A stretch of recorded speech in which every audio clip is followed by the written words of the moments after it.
Le dernier quart d'heure de Smart Bourse chaque soir, c'est le quart d'heure thématique. Le thème ce soir, c'est celui des foncières cotées en Europe. On parle d'immobilier, mais on parle d'immobilier coté à travers les actifs boursiers que sont les foncières européennes cotées sur les marchés européens, avec l'idée de dresser un état des lieux de rentrée.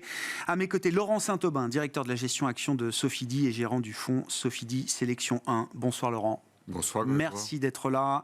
J'ai lu votre dernier commentaire de gestion, comme on dit, alors qui date du mois d'août. C'est vrai que le mois de septembre ramène un peu de trouble, notamment sur les marchés obligataires, avec toujours la question de la valorisation de la dette, etc. Mais vous écriviez quand même que fin août, et on ne peut pas dire que le parcours des foncières cotées en Europe était un parcours facile depuis 2 ans maintenant. Ça a perdu 50%. Laurent, on en parle régulièrement avec vous. Fin août, vous écriviez quand même qu'il y avait des petites notes encourageantes, des signaux encourageants sur le plan de l'environnement macro pour un secteur comme l'immobilier coté en Europe et sur le plan des fondamentaux et des performances opérationnelles de ces groupes cotés que vous suivez et que vous analysez, Laurent.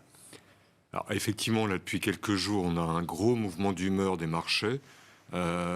Pour ce qui est de l'immobilier, il y a 2 choses qui animent cette mauvaise humeur. La première, c'est que les investisseurs font mine de découvrir que les taux longs vont rester élevés pendant longtemps. Le scénario mirifique du début de l'année, où on avait une baisse sensible qui suivait une hausse sensible, à mon sens, il était abandonné depuis longtemps, mais là, on est dans la réalité, les déclarations des banquiers centraux, et ça a un effet. Puis, la deuxième chose, c'est que je pense que certains investisseurs mélangent tout. Ils mélangent les difficultés des promoteurs chinois, ils mélangent la hausse des taux des crédits immobiliers, ils mélangent les fonds immobiliers non cotés, avec les foncières cotées en bourse. Donc, tout ce qui commence par IMO et se termine par Billier aujourd'hui est en crise partout dans le monde. Donc il y a une espèce de bouillie assez indigeste qui fait fuir des investisseurs alors que les problématiques sont extrêmement différentes. Ouais. Après la psychologie de marché, ça compte. Il faut forcément en tenir compte. Dans votre univers, encore une fois, je le précise justement pour pas tout mélanger, on parle des foncières cotées, commerciales, en Europe, des actifs liquides, des actifs boursiers, sectoriellement, qui ont déjà baissé de 50% en 2 ans. Alors un peu moins, j'ai vu novembre 2021 jusqu'à aujourd'hui. On a fait environ un peu plus de moins 30 l'an dernier. D'accord. Et on est à ce soir à moins 6 depuis le début de l'année. D'accord, ok. Donc c'est pas brillant. Je partais du pic de fin 2021, mais effectivement. Qu'est-ce qu'on peut dire des fondamentaux ? On a eu quand même pendant l'été une période de publication de résultats également de ces entreprises foncières cotées. Qu'est-ce qu'elles disent à ce stade ? Qu'est-ce qu'on peut dire aussi de la valorisation de leurs actifs à ce stade ? Alors les fondamentaux, c'est des niveaux de valorisation qui sont à leur plus bas historique. On est à 35% de décote sur les actifs nets réévalués, ce qui veut dire que la bourse anticipe une perspective de baisse de l'immobilier globalement de l'ordre de 25%. Ça me paraît élevé. Le deuxième point, c'est que on est, à mon sens, dans une perspective de meilleure visibilité sur les conditions de financement dans les mois à venir. Parce que là, on est à la fin de la hausse des taux.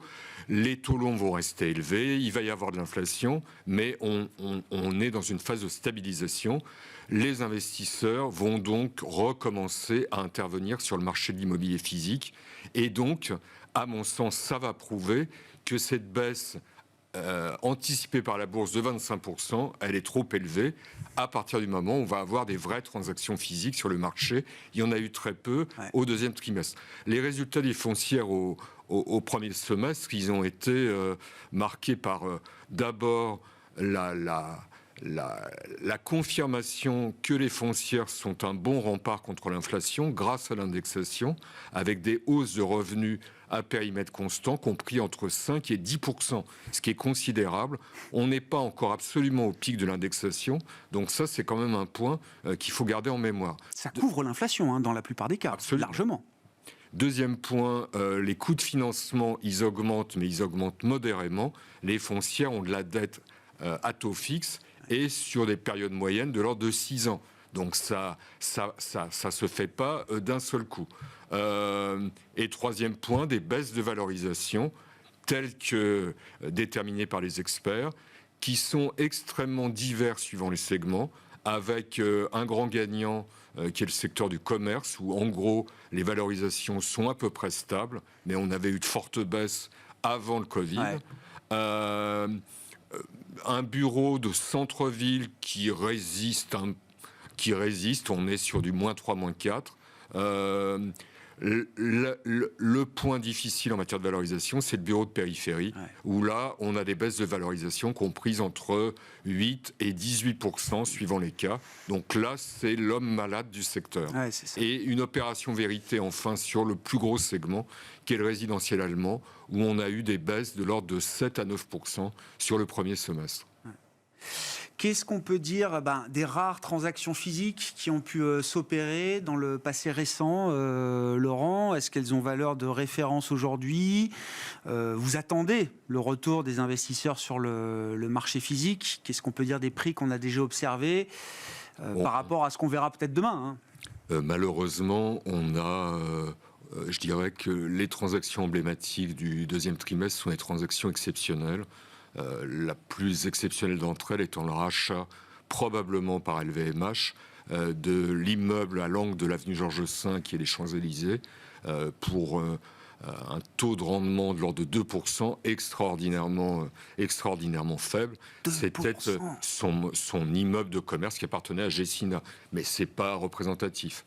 À l'inverse, on a eu Carmila qui a racheté des galeries marchandes qui étaient liées à l'opérateur Cora, pour un taux extrêmement élevé, de l'ordre de 10%, mais ça non plus, c'est pas représentatif. Non, mais ça montre les ça montre les deux extrêmes de ce qu'on voit sur le marché. 2% de rendement pour un immeuble là, dans le Triangle d'Or, à 2 pas des studios de Bismart. Oui, mais LVMH... Mais c'est la grande qualité, c'est haute qualité. LVMH s'inscrit dans une perspective de très long terme. Ils sont insensibles au prix, et ils étaient acheteurs de ces immeubles depuis des années.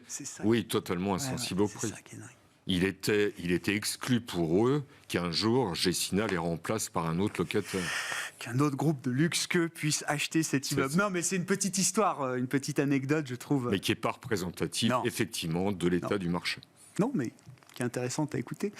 En termes d'investissement, à ce stade, Laurent, où est-ce que vous aviez envie de vous exposer sur ce segment des foncières cotées?